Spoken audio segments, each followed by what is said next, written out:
नमस्कार, स्वागत है आपका ज्ञान वृक्ष के इस ऑनलाइन क्लास में।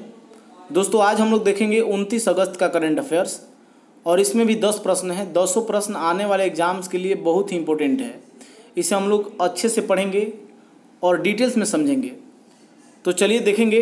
पहला प्रश्न है, एनसीसी ट्रेनिंग के लिए directorate general national cadet corps mobile app किसने लॉन्च किया है? देखिए दोस्तों, ये मोबाइल ऐप लॉन्च किया गया है हमारे रक्षा मंत्री राजनाथ सिंह के द्वारा। तो आंसर 1 का क्या हो जाएगा? 1 का आंसर बी बिल्कुल सही है। देखिए ये मोबाइल ऐप क्यों लॉन्च किया गया, इसका क्या मतलब फ़ायदा है? देखिए, हमारे जो रक्षा मंत्री हैं राजनाथ सिंह, इनके द्वारा एनसीसी को पूरे देश में ऑनलाइन ट्रेनिंग के लिए, मतलब जो कैंडिडेट हैं एनसीसी का, उनको ऑनलाइन ट्रेनिंग दिया जाएगा। इस ऐप के माध्यम से इस कैंडिडेट को, जो कैंडिडेट हैं एनसीसी के, उनको सिलेबस के बारे में जानकारी दी जाएगी, सारांश बताया जाएगा और ट्रेनिंग वीडियो भेजा जाएगा। तो इस तरीके से दिखाया जाएगा। तो मतलब एक उनका मनोबल बढ़ाने के लिए और उनको सिखाने के लिए ऐसा किया जा रहा है। तो आंसर क्या हो जाएगा? आंसर 1 का बी बिल्कुल सही है। 2 नंबर देखेंगे। 2 नंबर प्रश्न है कि ग्राहकों के डिजिटल अनुभव को बेहतर बनाने के लिए किस बैंक ने एडोब के साथ समझौता किया है? देखिए दोस्तों, ग्राहकों के डिजिटल अनुभव आप समझ रहे होंगे कि डिजिटल लेन देन करना, इसके अनुभव को बढ़ाने के लिए जो बैंक है उसने एडोब के साथ समझौता किया है। एडोब क्या है? तो एडोब अमेरिका की कंप्यूटर सॉफ्टवेयर कंपनी है, उसी के साथ इस बैंक ने समझौता किया है। ये कौन सा बैंक है भाई? तो ये बैंक है HDFC बैंक। तो इसने समझौता किया है। HDFC बैंक के बारे में जान लीजिए कि इसका मुख्यालय है मुंबई में। मुख्यालय कहाँ है? मुंबई में है। अध्यक्ष इसका कौन है? श्यामला गोपीनाथ हैं और CEO हैं शशिधर जगदीशन। एडोब के बारे में जान लीजिए कि एडोब एक अमेरिका की कंप्यूटर सॉफ्टवेयर कंपनी है और इसका मुख्यालय कैलिफोर्निया में है। आगे बढ़ते हैं, तीसरा प्रश्न देखते हैं। तीसरा प्रश्न है कि प्रधानमंत्री जन धन योजना को किस वर्ष लॉन्च किया गया था? देखिए, आप सोच रहे होंगे कि जन धन योजना के बारे में ये आज क्यों करंट अफेयर्स में पढ़ाया जा रहा है। देखिए, अभी जन धन योजना ने अपना 6 वर्ष पूरा किया है, इसीलिए आने वाले एग्जाम में हो सकता है कि पूछ दिया जाए। तो इसे ध्यान में रखिएगा और डेट जरूर याद रखिएगा कि ये प्रधानमंत्री जन धन योजना बहुत बड़ी योजना रही है। तो 28 अगस्त 2014 को इसे लॉन्च किया गया था। तो आंसर क्या हो जाएगा? आंसर इसमें 3 का ए बिल्कुल सही है, 2014। अब देखिए, केंद्र सरकार द्वारा देश में वित्तीय समावेशन को बढ़ावा देने के लिए वो बैंकिंग सुविधाओं की सार्वभौमिक पहुंच के लिए 28 अगस्त 2014 को लॉन्च किया गया। और आज मतलब कल 28 अगस्त 2014 को इसने अपना 6 वर्ष पूरा कर लिया। और इसके अंतर्गत, इस योजना के अंतर्गत अभी तक 40 करोड़ से ज़्यादा जन धन अकाउंट खोले गए हैं। तो इसे ध्यान रखिएगा। आगे बढ़ते हैं। अगला प्रश्न है 4 नंबर। किस राज्य की विधानसभा ने 6ठी अनुसूची में राज्य को शामिल किए जाने को लेकर के एक प्रस्ताव पारित किया है? देखिए दोस्तों, आप जानते होंगे कि संविधान में कुल 12 अनुसूचियां हैं। 12 अनुसूची में से 6ठी अनुसूची में कुछ राज्यों को रखा गया है विशेष प्रावधान के तहत। जैसे उस 6ठी अनुसूची में कौन कौन से राज्य हैं? असम है, मेघालय है, त्रिपुरा है और मिजोरम है।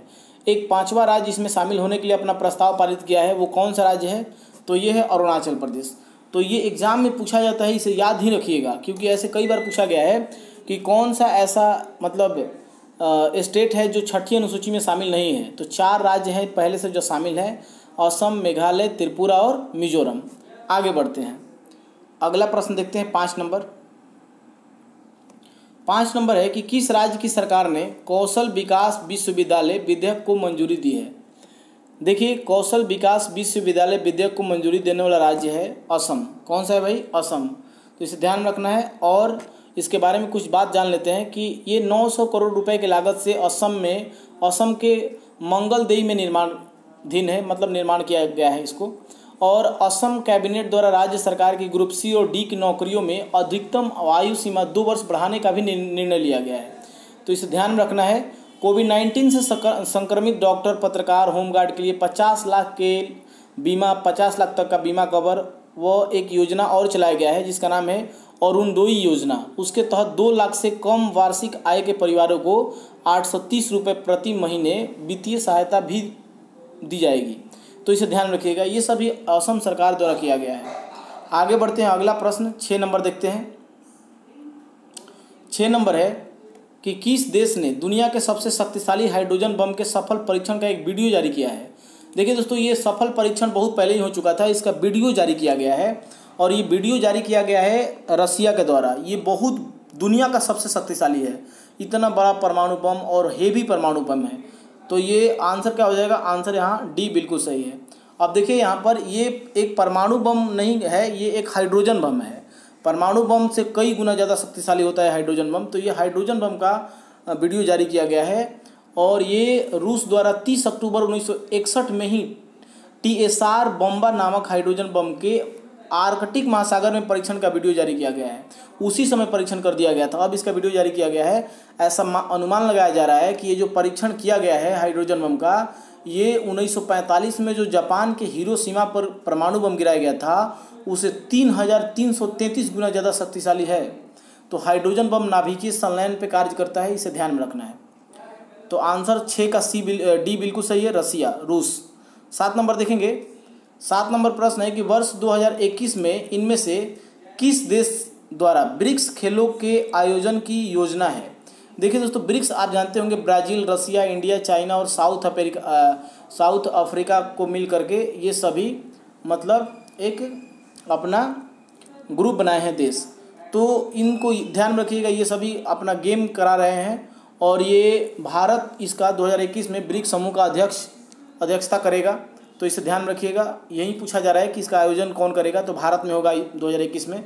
तो आंसर क्या हो जाएगा यहाँ पे, आंसर सी बिल्कुल सही है, 7 का। देखिए, खेलो इंडिया यूथ गेम 2021 के साथ ब्रिक्स खेलों के आयोजन की घोषणा भी कर दी गई है। और आप जानते होंगे कि ब्रिक्स में कौन कौन से देश शामिल हैं, तो भारत है, चीन है, रूस है, दक्षिण अफ्रीका है और कौन सा है भाई, चाइना है।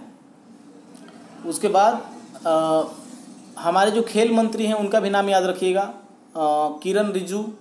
आगे बढ़ते हैं, अगला प्रश्न है 8 नंबर।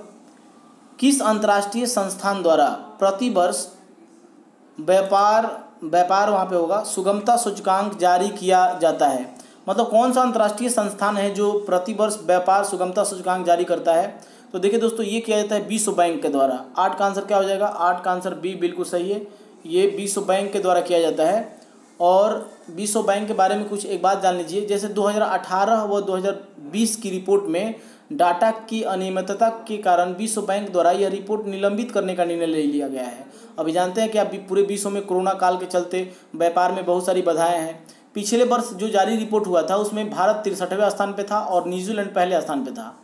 विश्व बैंक का स्थापना 1944 में कर दिया गया था। इसने काम करना शुरू किया 1945 से और विश्व बैंक का मुख्यालय वाशिंगटन DC में है। अध्यक्ष डेविड मालपास है। अध्यक्ष का नाम जरूर याद रखिएगा। विश्व बैंक का अध्यक्ष कौन है, डेविड मालपास। आगे बढ़ते हैं, अगला प्रश्न देखते हैं। अगला प्रश्न है 9 नंबर है कि DRDO के कार्य व जिम्मेदारियों को फिर से परिभाषित करने के लिए किसकी अध्यक्षता में एक पैनल का गठन किया गया। देखिए दोस्तों, ये मतलब DRDO के कार्य व जिम्मेदारियों को फिर से परिभाषित करने के लिए V राम गोपाल राव, ये कौन है, इनके बारे में मैं बता रहा हूँ। इनकी अध्यक्षता में एक पैनल का गठन किया गया। तो आंसर यहाँ पे 9 का ए बिल्कुल सही है। अब देखिए, इसमें भारतीय सेना के हथियारों के लिए दूसरे देशों पर निर्भरता कम करने का लक्ष्य रखा जा रहा है कि मतलब हम कम से कम दूसरे देशों पर मतलब हथियार के लिए निर्भर रहें।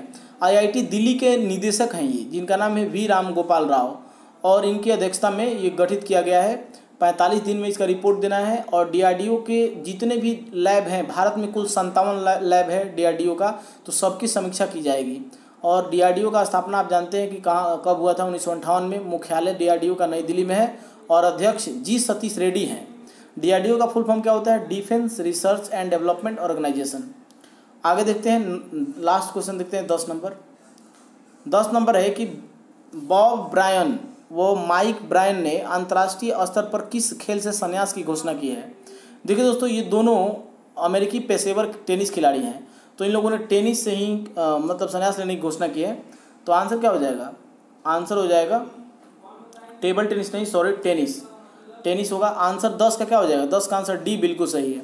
अब देखिए, अब इसमें जैसे टेनिस में ये सफल जोड़ी रही है। इन लोगों ने 26 सीजन में 119 ट्रॉफी जीते हैं। लंदन ओलंपिक में जो हुआ था उसमें स्वर्ण पदक इन लोगों को मिला था और चारों ग्रैंड स्लैम के विजेता रहे हैं ये लोग। तो इस बार ये संन्यास लिए हैं, लेने की घोषणा कर दिए हैं। तो इनका नाम पूछा जा सकता है कि बॉब ब्रायन और माइक ब्रायन किस खेल से संबंधित है। तो ये टेनिस से संबंधित है। ठीक है, तो ये था आज का हमारा सवाल। अब मिलते हैं नेक्स्ट वीडियो में, तब तक के लिए बाय।